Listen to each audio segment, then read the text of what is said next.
Buenas tardes a todos, como siempre bienvenidos a una jornada más de esta serie de tertulias organizadas por Caminos de Libertad, Voces en Libertad.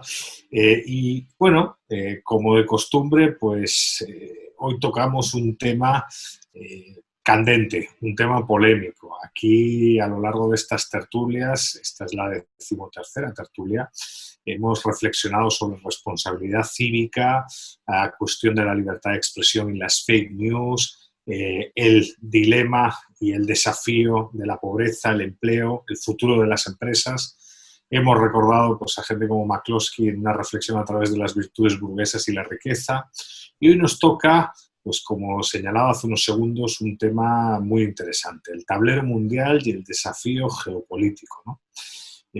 Como decían los clásicos, ese precio de la libertad es la eterna vigilancia, la frase de Jefferson citando la sentencia de Philpott Curran, y por eso debemos estar vigilando constantemente. Y esta crisis no debería servir para motivar una restricción drástica de nuestros derechos y libertades. Y como de costumbre en la casa, para discutir sobre todo esto, pues disfrutaremos de una mesa compuesta por intelectuales pues, de alto nivel, ¿no? En primer lugar, contamos en la mesa con Beata Bogna, espero haberlo pronunciado bien.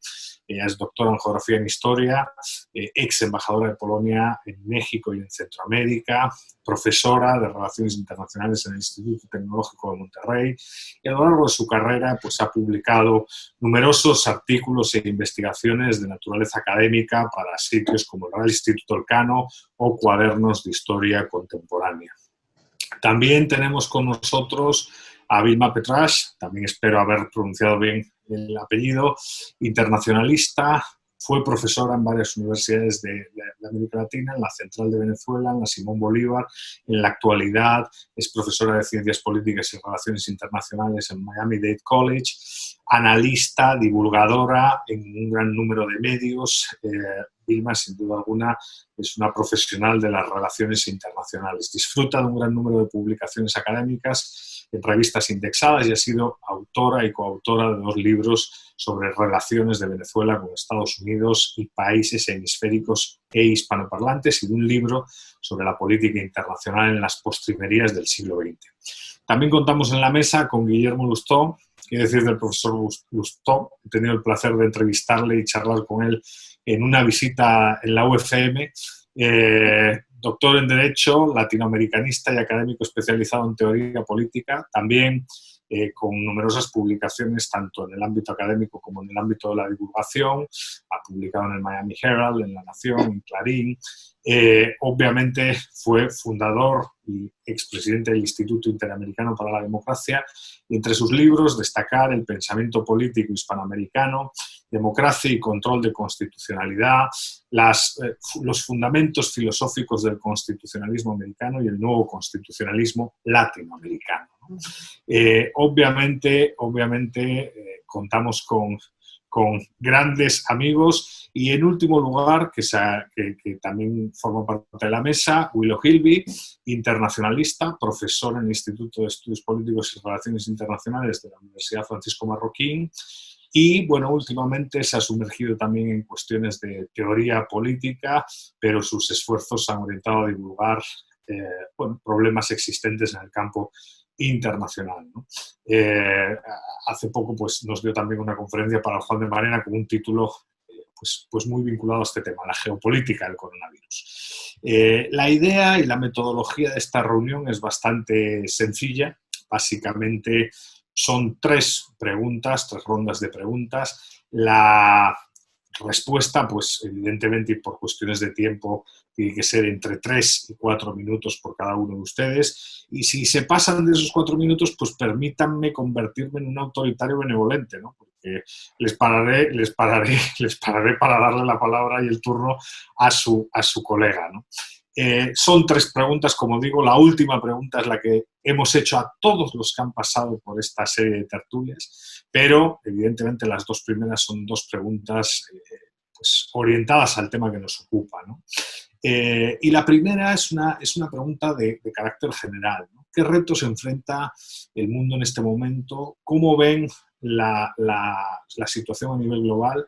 Y si la crisis provocada por el COVID es un motivo, un ingrediente importante para modificar la geopolítica existente en ese gran tablero mundial, ¿no? Si quieren, empezamos. Yo suelo modificar el orden de todos los participantes de ronda en ronda y si quieren, pues para esta primera intervención le damos la palabra a Vilma, que fue la primera, que tuve el placer de conocerla así durante unos minutos en soledad. Así que Vilma, bienvenida. Bueno, primero muchísimas gracias por esta invitación y creo que además es un momento muy importante, Eduardo, y todos los que están conmigo en esta mesa, para discutir este tema que evidentemente ha generado una verdadera crisis planetaria, ¿no? Y como lo veníamos conversando, incluso porque tú y yo tuvimos la oportunidad de empezar a conversar sobre el tema, sí, yo creo que el mundo contemporáneo está viviendo una crisis multidimensional, pero que evidentemente se ha acentuado en este momento con la crisis del COVID-19, porque nos ha encontrado en un momento en que primero las instituciones internacionales del orden liberal internacional no están bien. Yo diría que, por ejemplo, el Consejo de Seguridad de Naciones Unidas, que en algún momento se pronunció por el ébola, con la crisis del ébola en el 2014, aquí prácticamente ha estado completamente ausente, mudo. Ya sabemos lo que ha pasado con la Organización Mundial de la Salud entre la manipulación china, de falta de información y también la falta de propios recursos para, dentro de lo que ha sido el papel de la OMC, Organización Mundial de la Salud, y la necesidad de responder a una crisis de estas dimensiones, no ha tenido tampoco la densidad y la profundidad para poder responder. Y por supuesto yo diría que todo el sistema multilateral de cooperación entre las grandes potencias en este momento, estamos hablando de las potencias liberales, desde Estados Unidos, que ya sabemos que está en un momento muy crítico su democracia, y también los países europeos, ha sido realmente muy lamentable la forma en que yo diría, ha habido como una falla sistémica del orden liberal internacional. Y por otra parte, el hecho mismo de que esta crisis ha representado, yo diría que aquí hay fracaso, o por lo menos ha habido respuestas bastante disímiles y en muchos casos no la respuesta que hubiéramos esperado de gobiernos constituidos, sólidos, fuertes, democráticos.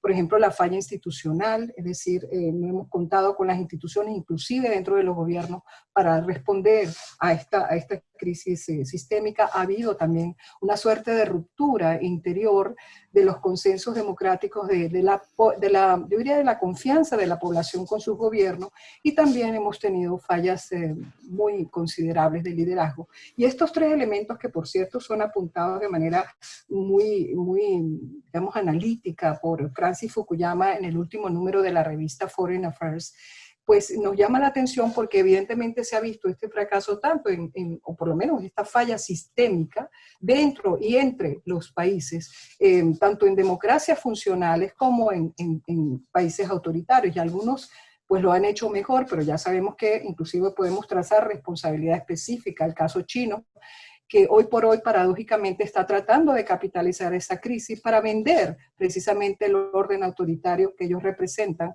y que es contrario a las ideas y al fundamento del orden liberal internacional, como que un país que es capaz de responder a una pandemia de estas dimensiones que ha tocado el epicentro y fundamentalmente los fundamentos de la economía mundial. Entonces yo creo que sí, estamos viviendo un momento muy crítico. Creo que lamentablemente la tendencia de los países a dar respuestas nacionales aisladas, sin cooperación internacional, sin tener los mecanismos institucionales para poder abordar esto de una manera organizada y, repito, dentro de un esquema más multilateralizado, pues ha empeorado la situación porque los países han acudido a respuestas en muchos sentidos producto del temor, del apresuramiento, de la falta de coordinación. Lo vimos, por ejemplo, con el cierre del gobierno de Estados Unidos con Europa, esa repentina decisión sin consulta con sus socios europeos, y creo que lo hemos visto en otras reacciones a la crisis, y eso lamentablemente creo que ha incentivado la percepción de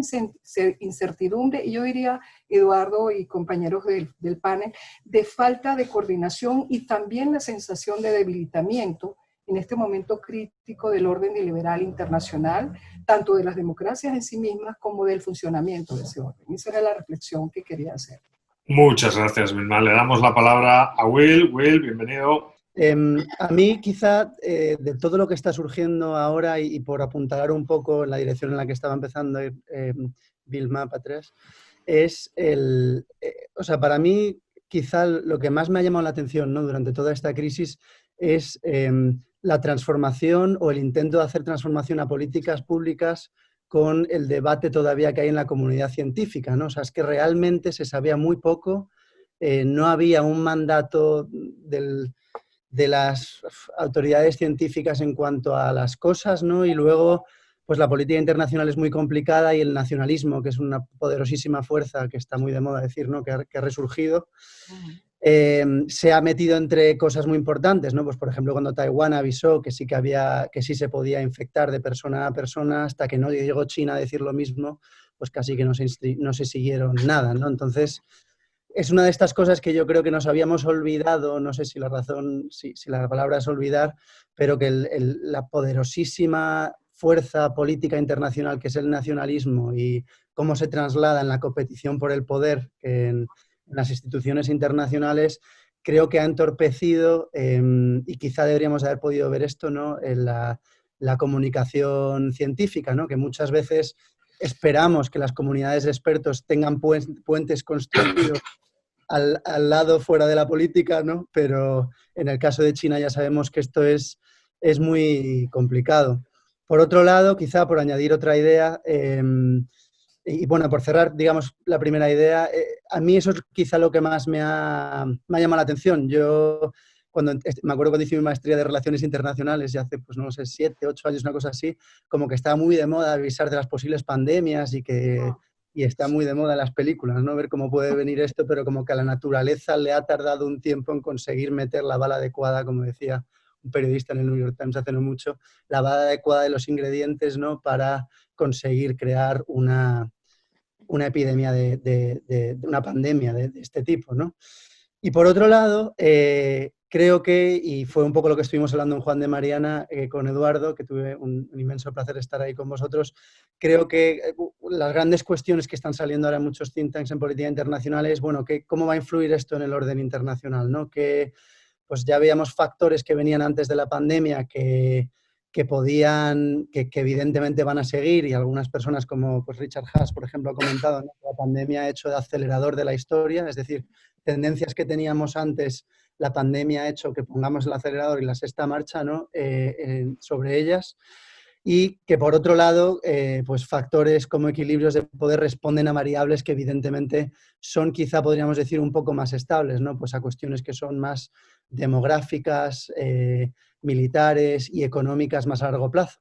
Claro, la parte económica quizás es la que más interés me provoca a mí ahora mismo, ¿no?, porque la demográfica no ha habido un cambio tan sustancial por la pandemia, pero la económica, ver cómo cada uno sale de la crisis, eso realmente puede ser lo que más cambios provoque. Pero yo soy de la tesis quizá un poco más conservadora, ¿no?, que no veo unos cambios muy grandes, ¿no? Creo que tanto gane Trump o Biden las elecciones, pues que Estados Unidos está entrando en un momento más aislacionista, aunque evidentemente hay muchas diferencias en política exterior, pero y el ascenso de China, pues estas cosas no las va a parar la pandemia, ¿no? O sea, creo que las grandes variables van a seguir ahí. Por mi parte nada más, no sé si me he excedido, gracias. Muy bien, no, perfecto. Le damos la palabra a Beata. Beata, bienvenida. Muy bien, muchísimas gracias. Me alegro mucho que puedo participar en esta mesa tan interesante sobre pues, el tablero mundial, cómo está cambiando y cuál es la influencia de pues, la pandemia en lo que estamos viviendo.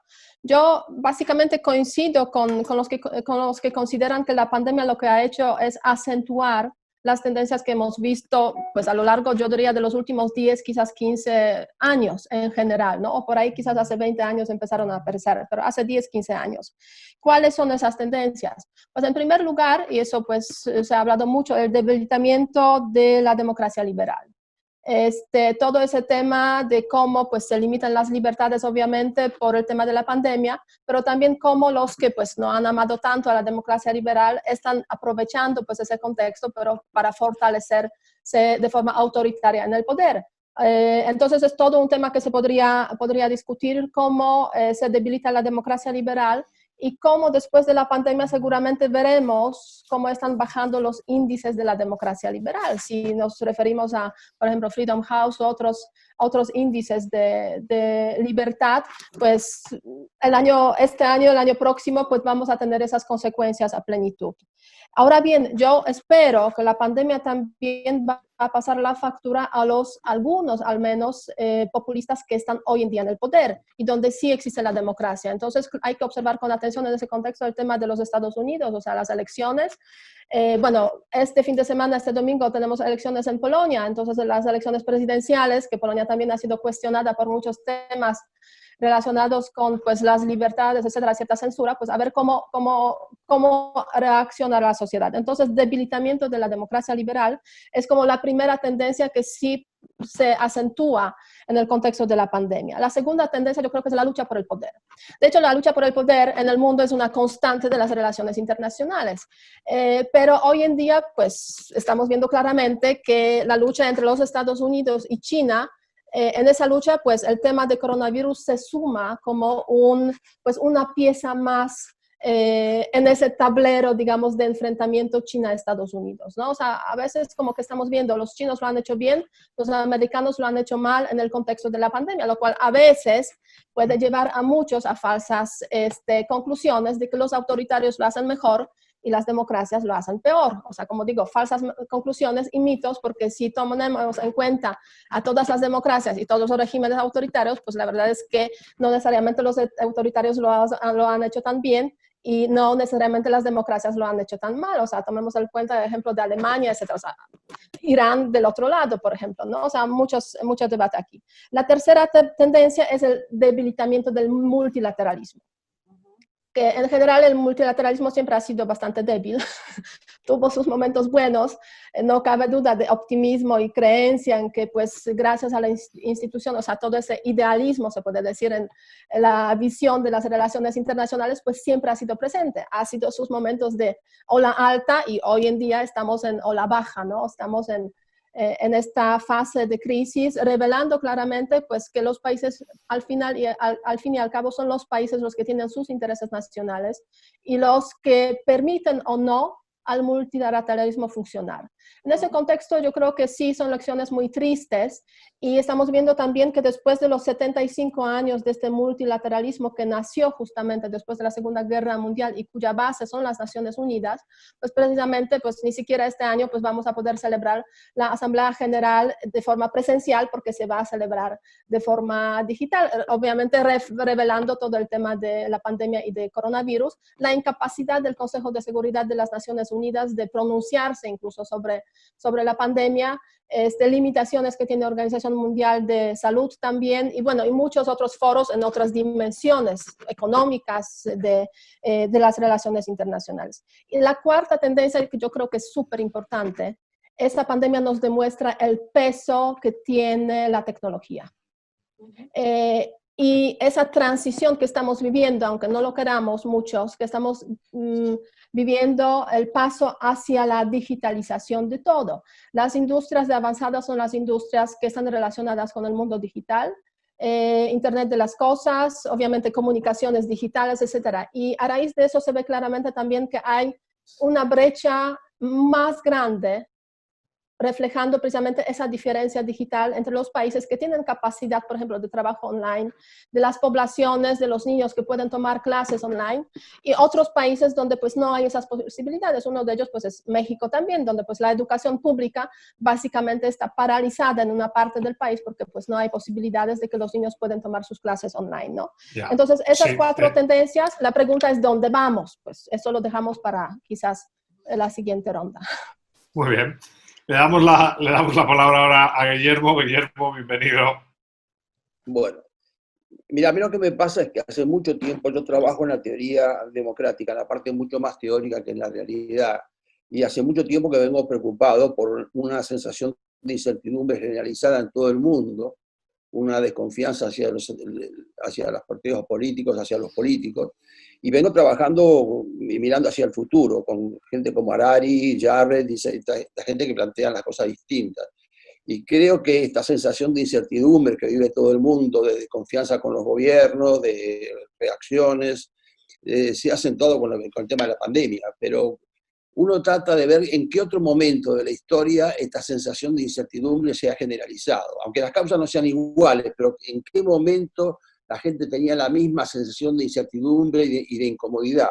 Yo creo que la época más fácil de cotejar con esta es la época de entreguerras, es decir, entre la Primera y la Segunda Guerra Mundial, la gente tenía la misma sensación de que los sistemas desaparecían, aparecían nuevas ideas, ideas no muy comprendidas, confrontaciones, y fue una sensación que, como todavía no estaba muy desarrollada la sociología, aparece en la literatura. Uno lee, por ejemplo, Doctor Fausto de Thomas Mann, y esa sensación está vigente en toda la teoría. Uno mira la vida de Wittgenstein, y lo mismo, la sensación está generalizada de un país o de un mundo que no se sabe dónde va, donde no hay valores ciertos. Y a mí me preocupó eso, de ver qué era lo que nos estaba pasando, y en el momento que estábamos preocupados con un grupo trabajando sobre eso, sobre cómo va a influir la tecnología y todo lo demás, aparece la pandemia, lo cual, por supuesto, ha acelerado todos los procesos y nos crea una dificultad muy, muy grande. Yo creo que la pandemia, primero no va a haber un fin de pandemia, va a ir desapareciendo. Yo diría que el año 2020 es el año en que vivimos en peligro, un año en el cual estamos todos con miedo de cualquier cosa, no es solamente la salud, sino es solamente la economía, es la parte psicológica, la educación, está todo en crisis y no sabemos cómo vamos a salir. Entonces lo que a mí me plantea acá es, primero, nos encontramos en situaciones muy especiales. Es la primera vez que el orden mundial no está ordenado, hay un enorme desorden. Tengo una sensación casi temor de que el eje va a salir de Occidente para ir hacia Oriente, y creo que en el futuro vamos a tener un peso mucho, mucho mayor de Oriente en las decisiones. Uno mira hoy y aproximadamente el 40% de la población está radicada entre China y todos los países malayos. Y estoy trabajando sobre un filósofo catalán que es Innerarity, que ha planteado muy claramente los problemas. Yo creo que la gente que habla contra la democracia tiene dos vertientes. Una, los que hablan de democracia liberal, que atacan a la democracia, pero también yo leo mucho a los que están a favor de la democracia liberal, pero que contienen, como decía Tony Judt, grandes falencias que tenemos que solucionar. Y creo que Innerarity, que es un filósofo catalán, ha planteado un tema de que la teoría democrática es demasiado sencilla para adaptarse al mundo moderno y que hay que complejizarla.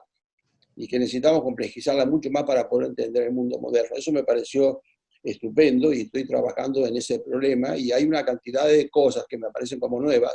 Una es lo que digo, el desorden internacional, donde posiblemente Occidente se esté trasladando o esté dejando pasar el peso hacia Oriente, donde tendríamos que ver otro tipo de culturas.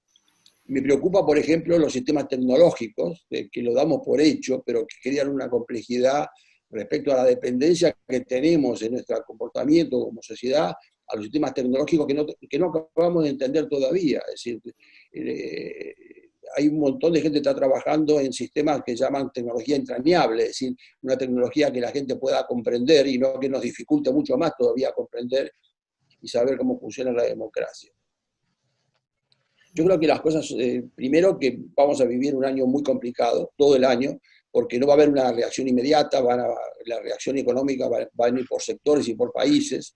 Creo que hay cosas que han quedado en duda, como por ejemplo la desconfianza que tenemos respecto a las cifras y a los científicos. Antes creíamos que los científicos tenían la razón y ahora nos damos cuenta de que discrepan, dicen una cosa, dicen la otra, no tenemos confianza en las cosas, no entendemos bien las cifras. Unos hablan de los asintomáticos, los muertos por población, los muertos que se contagian, y creo que tenemos un gran desorden mental y sobre todo un gran temor, y eso es lo que a mí me preocupa.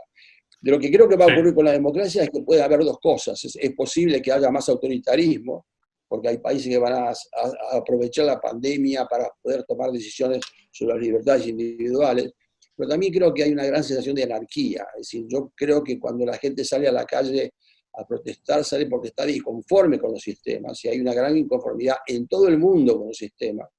Los que han tenido éxito con la pandemia son aquellos que han conseguido tener o mostrar una unidad sin gritas internas, el caso, por ejemplo, de Uruguay, como que ha sido un ejemplo claro. Y creo que una de las fallas que tenía la democracia, que esto lo ha puesto en duda, es la mirada en el corto plazo. Y los países que han salido bien de la pandemia son los que han apuntado a largo plazo, como el caso de Corea del Sur, que haber tenido una pandemia un par de años antes los preparó, y creo que tenemos que replantearnos el contenido de la democracia y especialmente el apuntar a largo plazo más que al mediano plazo, y que se nos vienen dificultades muy serias a las que tenemos que estar muy atentos. Muy bien. Pues después de esta primera ronda pasamos a la segunda ronda, que es una ronda más de carácter, pues con una opinión de carácter regional, ¿no? O sea, independientemente de las opiniones sobre los cambios en la geopolítica a nivel global, ¿cómo ven la situación en América Latina, ¿no? Al final, muchos de nosotros estamos vinculados a esa región, a la iberosfera, ¿no? ¿Qué rol tiene América Latina en ese gran tablero mundial? ¿Es una víctima de la política exterior de China o un juego entre China y Estados Unidos, un terreno de juego? ¿Hay opciones para ver en América Latina incluso ejemplos como los que se han señalado de Uruguay? ¿Qué entorno, qué futuro le espera a esta región que tiene pues muchas incertidumbres, ¿no? Y que históricamente sus democracias liberales pues han sufrido desafortunadamente bajas valoraciones, ¿no? Cuando uno ve el Latinobarómetro y todas las encuestas de opinión pública, da igual quién las publique, los niveles de desconfianza en los sistemas democráticos de tercera ola latinoamericana son muy elevados, ¿no? ¿Qué nos espera después de esta crisis en la región? Y para alterar el orden y cambiar un poco, le damos la palabra esta vez a Beata. Beata. Muy bien. Mira, pues yo creo que hay varios factores a tomar en cuenta cuando hablamos de América Latina. Yo estoy precisamente ubicada en México, pero tuve ocasión también de estar algunas veces por ahí en Centroamérica, entonces es como la región que más, digamos, conozco de forma presencial. El sur quizás un poco menos, pero yo creo que lo que hay que tomar en cuenta es sobre todo esa visión más bien cortoplacista de las políticas públicas en general y de los líderes políticos, de los jefes de Estado, que influye precisamente en cómo la región en general pues está lidiando con la pandemia.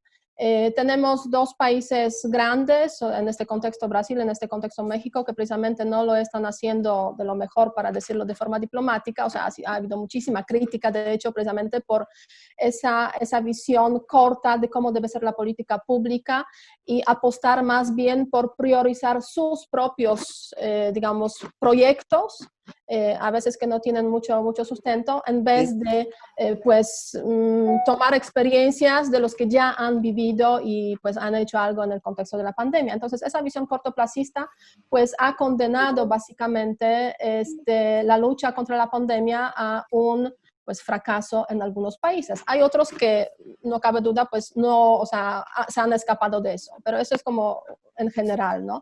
Por otra parte, yo creo que lo que más va a afectar a América Latina es obviamente, más allá de la crisis de salud, es sobre todo la crisis económica. Y en ese sentido, América Latina entró en la crisis económica incluso antes de que empezara la pandemia, porque ya empezó a resentir, se puede decir, o a sentir las consecuencias de la pandemia cuando esta estaba en China, precisamente por los lazos que existen con China, pero después pasando a Europa, etcétera, y Estados Unidos, ¿no? Entonces, antes o después, pero antes de que empezara la pandemia en esos países, pues ya se veía que hay una crisis económica que se está profundizando conforme la pandemia avanza. Y la verdad es que la salida de la crisis económica pues va a ser también un poco más larga, creo, que en otras regiones del mundo, y va a depender mucho de cómo va a ir a los Estados Unidos económicamente y cómo va a ir a China económicamente. Entonces, el crecimiento económico, la falta de crecimiento económico, de hecho, una contracción terrible, que en caso de México, pues las recientes previsiones del Fondo Monetario Internacional hablan de menos 12 de contracción, ¿no? O sea, es terrible este dato. ¿Cuáles son las consecuencias de eso? Pues obviamente más inseguridad, porque pues muchísimas personas perdieron ya sus trabajos. Entonces, claro, se genera todo un grupo, digamos, de población sin trabajo que tendrá que sobrevivir de alguna forma, más inseguridad en ese sentido, de que pues van a ser también captados de alguna manera por los grupos de crimen organizado, lo que ya lo estamos viendo, ¿no? O sea, cómo pues se está desarrollando crimen organizado precisamente pues en México y en algunos otros países de la región. y obviamente más desigualdad. Entonces, no sé si podemos llamar, bueno, este año es un año perdido básicamente para la región, a ver si el siguiente o los siguientes van a ser años perdidos. Esa pandemia afecta muchísimo en ese sentido a los proyectos políticos que se han dicho van a ser proyectos transformadores, como por ejemplo el proyecto del presidente López Obrador, que llega con la idea de la cuarta transformación y básicamente pues, o sea, la pandemia se suma a todas las decisiones fallidas que ha tomado en ese contexto del primer y segundo año de su mandato. Bueno, por otra parte tenemos a Bolsonaro ahí en Brasil, pues que pues la pandemia también es uno de los elementos que hace que su presidencia pues hoy en día prácticamente no cuenta con el apoyo social, ¿no? Muchas gracias. Le vamos a dar la palabra a Guillermo. Guillermo, ¿cómo ves la región?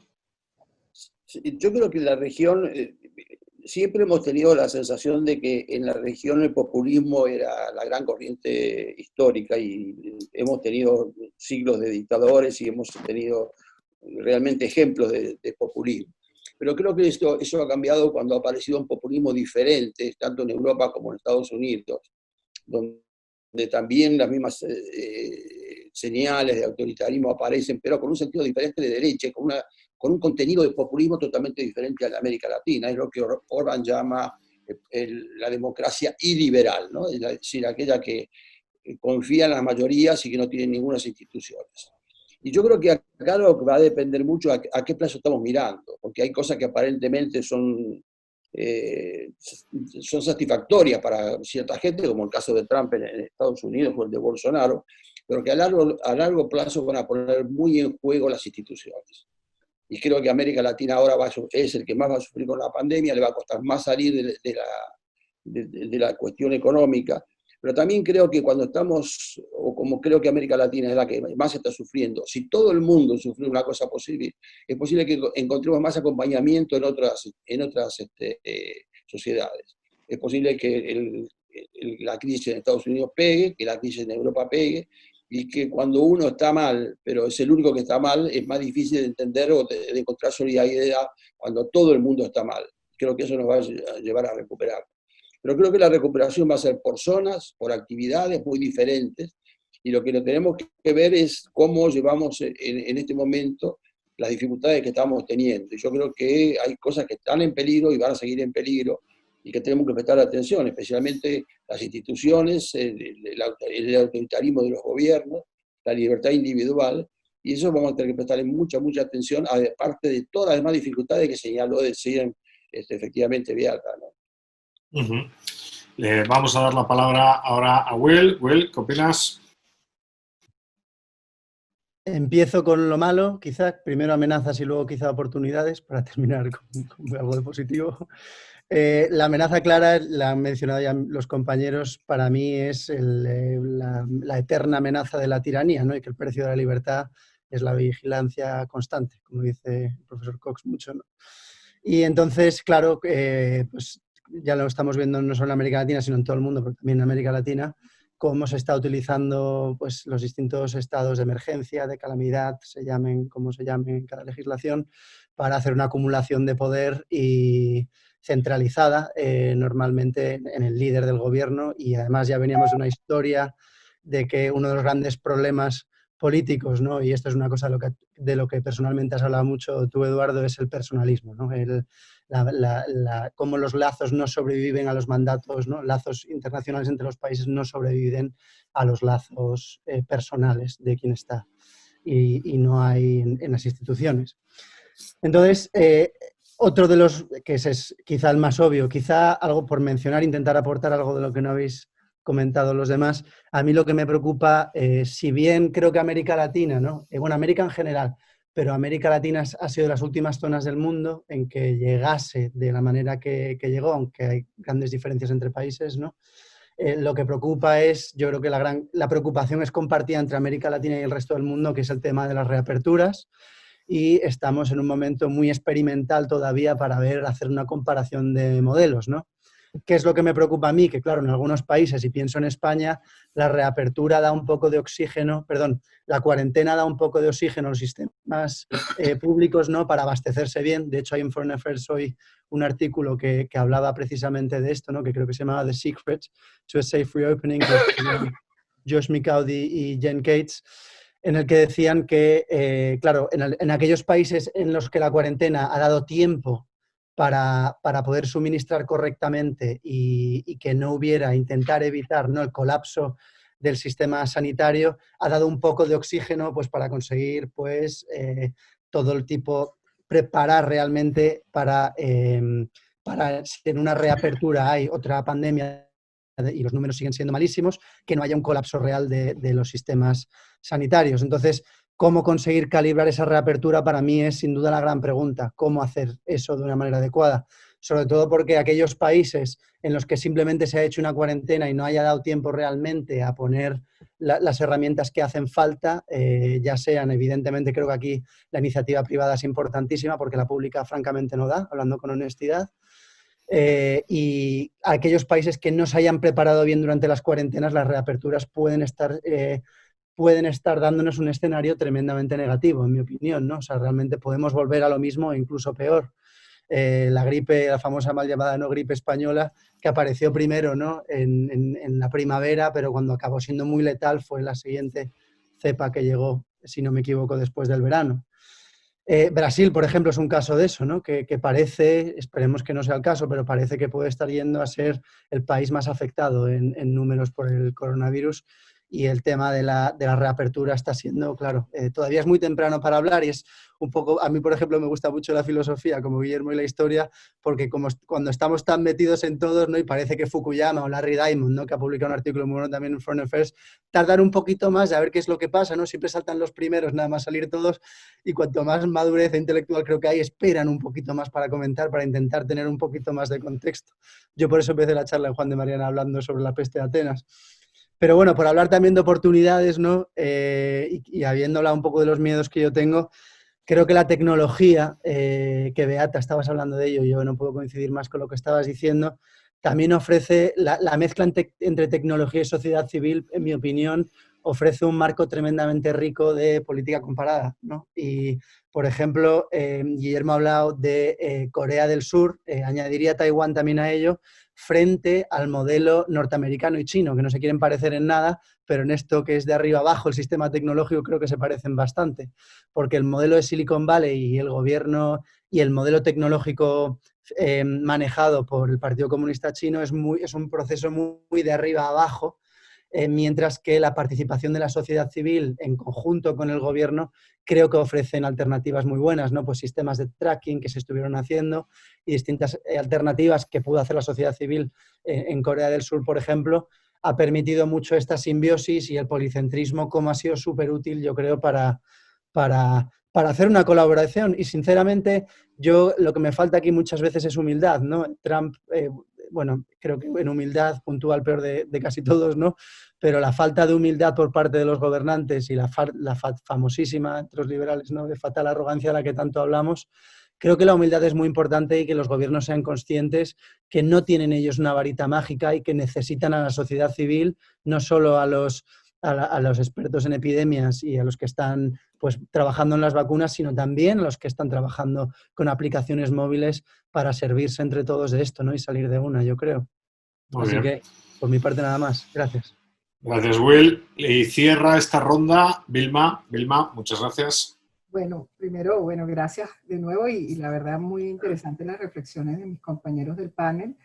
Y sí, yo creo que América Latina, quiero primero dar una explicación. Yo no me considero latinoamericanista, más bien me considero norteamericanista, muy estudiosa desde Estados Unidos, creo que te lo dije, Eduardo. Pero me llama mucho la atención que América Latina, este momento, que efectivamente, como dijeron mis compañeros previamente, encuentra a América Latina en un proceso ya más lento de su crecimiento económico, más contraído, con una situación donde obviamente hay crisis no resueltas. Por favor, no olvidemos lo que ha representado regionalmente la presión de la desintegración venezolana, producto de esta crisis humanitaria gigantesca. las presiones que ha implicado para los países y por favor, y por supuesto, lo que ha significado también tener un Estado fallido criminal en la región, en un momento en que por otra parte Estados Unidos, precisamente por lo que apuntaba muy adecuadamente Guillermo, se ha volcado a una suerte de democracia iliberal donde se ha venido desmantelando bajo ese concepto del deep state. Prácticamente los frenos y contrapesos en muchos sentidos siente una presión interna y América Latina está viendo este proceso. Se encuentra con un Estados Unidos con esa suerte de populismo primermundista que, por decir un poco en los términos que mencionaba Guillermo, yo el primermundista se lo puse yo, pero por supuesto, y al mismo tiempo ve a América Latina que esta potencia regional que ha sido el ejemplo dentro de ese concepto del poder blando, de cómo debe funcionar un orden democrático, se encuentra altamente debilitada y en proceso de repliegue geopolítico. Mientras tanto, por el otro lado, en América Latina vemos la presencia bastante fuerte, agresiva. Yo te decía, Eduardo, antes de comenzar esta reunión, que pareciera que hay una tendencia ya no tanto a hablar del backyard, entre comillas, de Estados Unidos, sino del frontyard de China, ¿no? Porque resulta que China ha hecho una agresiva presencia, por ejemplo, en esta iniciativa de lo que llama la nueva iniciativa, Ruta de la Seda, esta iniciativa que inició China hace unos 5 o 6 años atrás.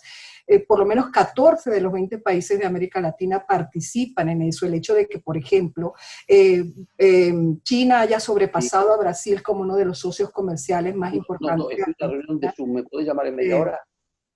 Perdón, que al mismo tiempo Chile, que uno dice, bueno, Chile, un país liberal por excelencia, que ciertamente ha presentado problemas como vimos lamentablemente el año pasado, pero que por ejemplo China sea el principal socio de importación y exportación de Chile, que China tenga una presencia tan agresiva en un momento en que América Latina, es decir, digamos el mundo económico latinoamericano ha entrado en una relación estrecha con una suerte, yo no sé si llamarlo imperialismo en esta circunstancia, a veces los términos no suenan amigables como quisiéramos, pero una penetración, además con condiciones, porque China con su secretismo ha hecho acuerdos que en muchos sentidos dejan grandes dudas sobre las consecuencias de esa penetración china en América Latina. Y si a eso le agregamos la presencia rusa, que también ha estado muy metida sobre todo en esta crisis, digamos, de gobernabilidad y desintegración nacional que se ha vivido con Venezuela, y en este contexto vemos que esas potencias autoritarias hacen una presencia muy fuerte en el contexto latinoamericano, en un momento en que América Latina pierde el referente de liderazgo de Estados Unidos. Yo creo que nos presenta con un desafío peligroso, sobre todo que yo creo que, como todos hemos apuntado, se acentúa con esta suerte, bueno, le llaman cisne negro, estas pandemias que se presentan, estos eventos que surgen de repente y que pueden de alguna manera profundizar tendencias ya existentes y pueden incluso profundizar lo que ya habíamos conversado sobre este desplazamiento geopolítico, que inclusive lo apuntó de nuevo Guillermo previamente, hacia, por ejemplo, la zona de Asia, y digamos dejando al mundo occidental, propiamente dicho, fuera de ese epicentro de poder que hoy se está viendo. Entonces yo creo que sí, América Latina se encuentra en este momento, yo diría, dentro de un contexto de lucha geopolítica entre potencias autoritarias y una potencia democrática debilitada, y creo que estas consecuencias, y por eso pienso que lo que está ocurriendo en Estados Unidos va a tener consecuencias más profundas a lo que va a ser la relación de América Latina con Estados Unidos y con el mundo, pues puede sin duda esto significar que veremos probablemente profundización de tendencias y de presencia de ese juego geopolítico en América Latina, como lo estamos viendo que ya existe, y esta guerra fría que ya se viene perfilando entre China y Estados Unidos, creo que uno de los escenarios que se va a plantear de manera probablemente más fuerte, más dura, será en el contexto latinoamericano. Bueno, eso es un aporte que les quería dar sobre esta reflexión. Muchas gracias, Vilma. Pasamos a la última ronda. La última ronda, como les dije al principio, es una pregunta que hemos hecho a todos, ¿no? A todos los que han pasado, a todos los grandes amigos que han pasado por estas 13 sesiones, ¿no? Y es una pregunta que va un poco de la mano de reflexiones que ya han surgido en la mesa, ¿no? Se ha hablado del problema del nacionalismo, se ha hablado de los problemas en la estructura de derechos y libertades, la necesaria reflexión que hay que tener en ese sentido. Y por ahí va la última pregunta, ¿no? La última pregunta, en esencia, lo que desea es una reflexión sobre qué nos deparará el futuro, ¿no? ¿Existe una ventana para la libertad o nos esperan años complicados en favor pues del autoritarismo y en contra de la estructura de derechos y libertades individuales, ¿no? En algunos países, obviamente por la cuestión sanitaria, se ha restringido la libertad de reunión, la libertad de manifestación. En otros países se han limitado las libertades de prensa y de expresión en general. Entonces a corto y medio plazo, ¿qué nos espera, ¿no? Vamos hacia un mundo más libre como yo soy muy fan de Drake de McCloskey, ¿no? Y de las virtudes burguesas, ¿no? De su trilogía, ¿no? Y ella siempre dice, no se puede negar que hemos avanzado en libertad. ¿Puede ser esta crisis algo que sirva para lo contrario, ¿no? Para restringir nuestra estructura de derechos y libertades y hacernos, pues, individuos menos libres con todo lo malo que eso puede llevar para nuestra vida y para las generaciones futuras, ¿no? Que tendrán que volver a luchar y a pelear por una estructura de derechos y libertades individuales que ha costado muchísimo ganar. ¿Cómo ven ese futuro, ¿no? Y vamos a empezar, ya que fue Guillermo el que sacó el tema, porque en su segunda intervención habló sobre la cuestión de las libertades individuales por Guillermo. Guillermo. Sí, mira, yo creo que hay dos posibilidades que ocurran después de la pandemia. Una es que el mundo se vuelva más comunitario, que tengamos más colaboración, o que volvamos al concepto de Estado-Nación en la cual el egoísmo va a privar y volveremos a una época que ya creíamos superada. Y hay un hecho que es una realidad inevitable. Estados Unidos antes tenía el 40% de la economía mundial, y hoy comparte el 40% con China, si tienen 20 y 20, con lo cual creo que la presencia china es imprescindible tomarla como un dato de la realidad. Para América Latina la cuestión es, ¿vamos a poder convivir con los dos o vamos a tener que tomar, como en el caso de la Guerra Fría, partido por uno o por otro? Y creo que es inevitable la presencia de China. Lo que decía Nerality es que la democracia tiene varias etapas y que los occidentales hemos puesto mucho el acento en la etapa plebiscitaria, en la etapa de elección de los gobiernos. Podemos que el acento de la democracia es la elección de los gobiernos. Y en cambio los chinos han demostrado que el ejercicio de la democracia ha tenido más éxito en la forma de ellos. Les recuerdo que China es el único país que discrepa de la democracia teóricamente. Dice que la democracia es un muy mal sistema porque permite que cualquiera que no esté capacitado sea a cargo del gobierno, mientras que el sistema chino es un sistema más meritocrático, donde el que llega en funciones de alianzas, sabiendo de qué se trata, y ha demostrado que le ha dado resultados. Entonces el problema es cómo conciliar los resultados que no tenemos en Occidente con los resultados que consiguen en China, junto con la preservación de la libertad individual que en Occidente seguimos trabajando.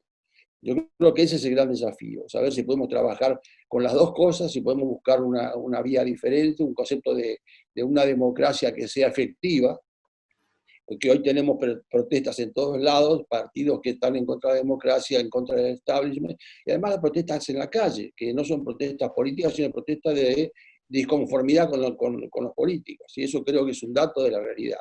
Y creo que hay que trabajar sobre eso, pero siempre teniendo en cuenta el resguardo de la libertad individual y de la independencia. Uh-huh. Will, ¿qué opinas? Gracias. Pues en cuanto a la parte negativo, si no me equivoco, según el Freedom House, ya no sé si son 14 o 15 años, creo que llevan ya 14 años, ¿no?, avisando de que la democracia estaba en repliegue. Y si Samuel Huntington nos está viendo desde la ultratumba, probablemente se esté riendo y diciendo algo así como os lo dije.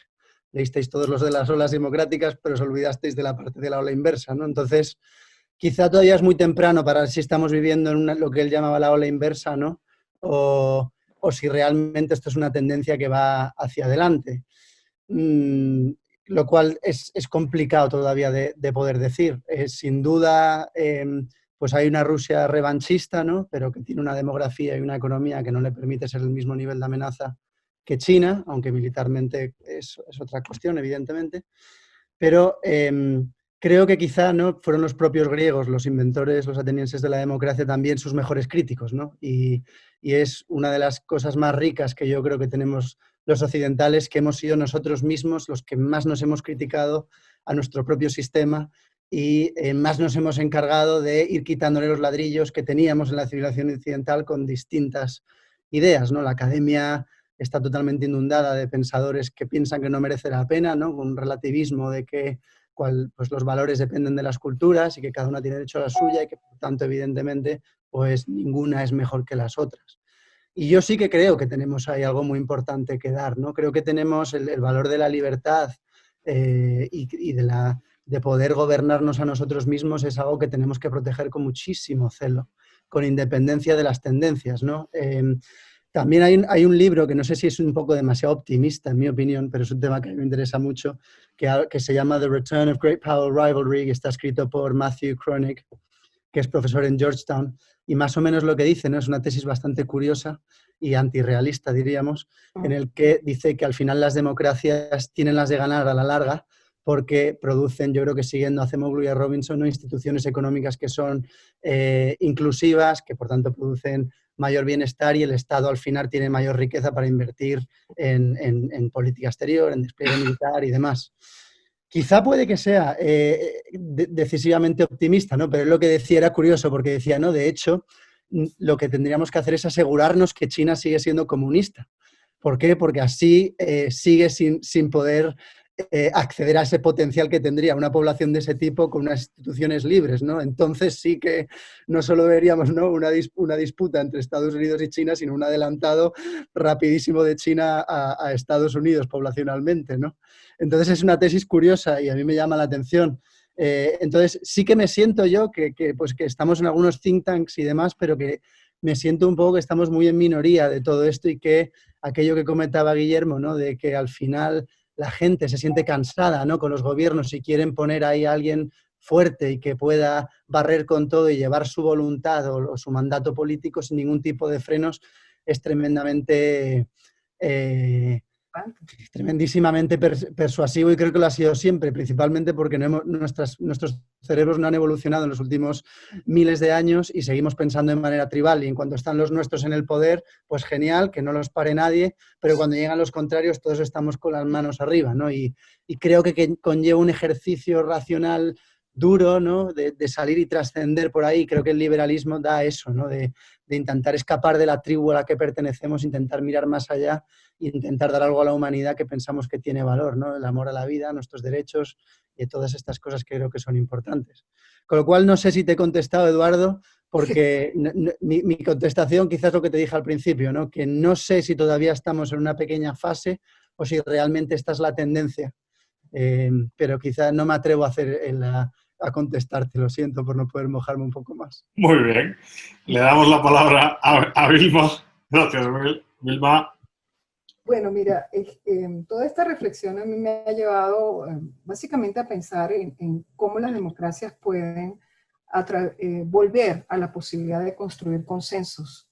Porque yo creo que sin la posibilidad de construir consensos no podemos tener políticas públicas viables y en general una sociedad que pueda convivir consigo misma y obviamente ver o seguir a sus gobernantes. Y esto tiene que ver con el concepto de esta legitimidad de origen versus legitimidad de desempeño. Yo creo que el desempeño democrático ha dejado mucho que desear, inclusive en democracias consolidadas y desarrolladas y que hemos creído que eran modelos a seguir y que lamentablemente hoy las vemos precisamente atravesando esa incapacidad nuevamente de construir consensos que, por cierto, fueron fundadores en el concepto de generación de esos modelos democráticos. Y yo creo que uno de los elementos, Eduardo y compañeros de panel, que pudiera estar contribuyendo a esto, es esa, creo que lo mencionaba, la tribalización, el elemento de tribalización que se está produciendo en las sociedades, producto de lo que nosotros creemos en algún momento que iba a ser un elemento de liberación, que era la digitalización de la información, el hecho de que nosotros podemos participar a través de las redes sociales, y lo que ha generado es la posibilidad de que inclusive sociedades totalitarias como la sociedad china estén utilizando precisamente, y Rusia y otras potencias autoritarias, esa posibilidad de que tenemos los ciudadanos de podernos encontrar en estas redes sociales para ensuciar, como en algún momento mencionó Stephen Bannon, el espacio informativo de tal manera que las personas, los ciudadanos no sepan ya en qué creer, porque el verdadero enemigo es precisamente la libertad de expresión.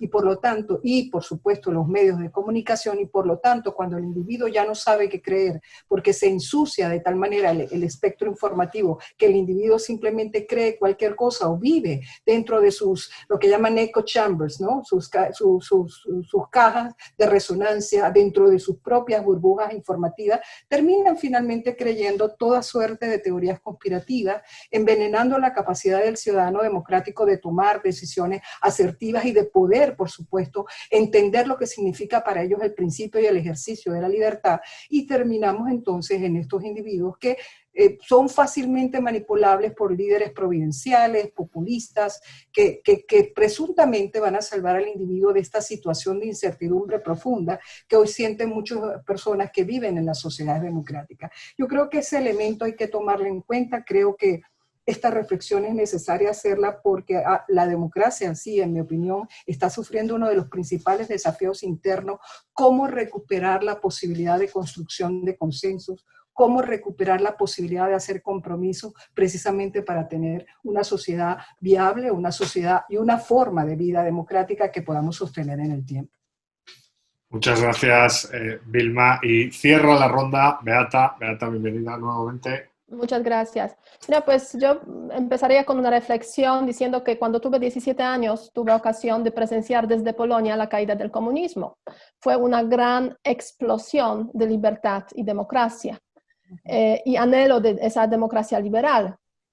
Hoy en día, pues, han pasado desde aquel entonces, se puede decir, 30 años, y estamos viendo claramente que en esas 3 décadas, diferentes crisis lo que han generado son básicamente limitaciones a los derechos individuales, a la democracia liberal, empezando con la crisis económica, empezando, mejor dicho, con la crisis de seguridad en 2001 en los Estados Unidos, todo el conjunto de medidas que se estableció precisamente con el objetivo de evitar ese tipo de atentados terroristas, etcétera, y digamos todo lo relacionado a garantizar la seguridad.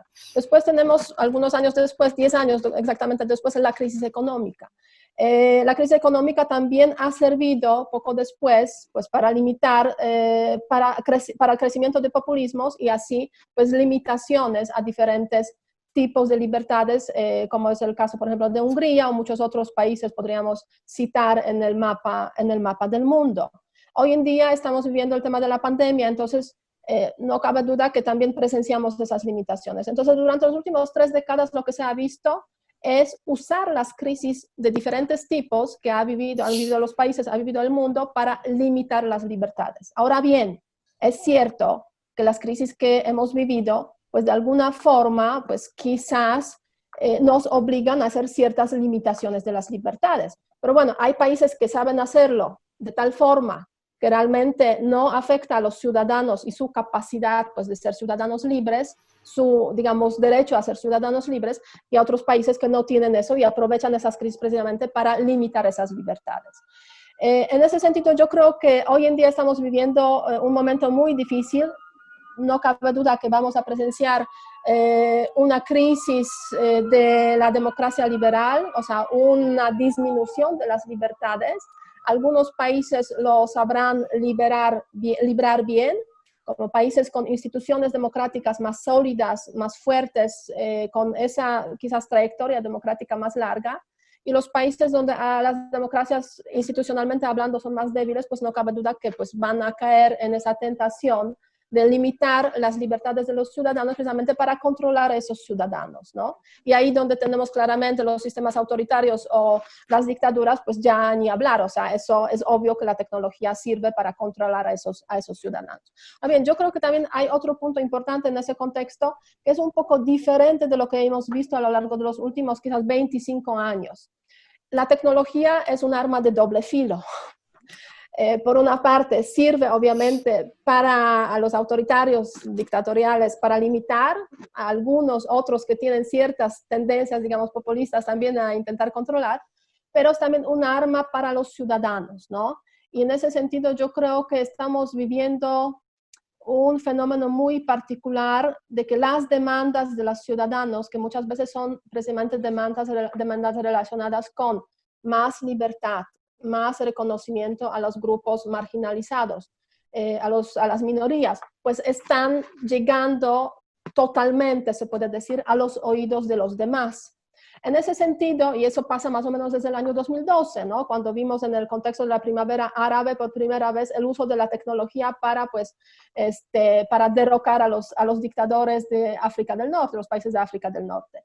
Ese proceso sigue su rumbo, se puede decir, ¿no? Se está incluso acentuando y ahí donde hay democracia, pues obviamente hay posibilidades también de que este proceso de demandar mayor libertad, pues tenga mayor eco. Y lo estamos viendo hoy en día en los Estados Unidos, lo hemos visto también el año pasado, por ejemplo, en los países de América Latina, lo hemos visto también, pues incluso en algunos países europeos como Francia con los chalecos amarillos o en los países asiáticos, ¿no? Es una fuerza que no podemos despreciar, es una fuerza que hay que tomarla en cuenta, es un actor nuevo, bastante incontrolable, que no sabemos muy bien hacia dónde puede llevar, yo creo que todo ese fenómeno de las protestas sociales a raíz de diferentes chispas que pueden surgir en diferentes países.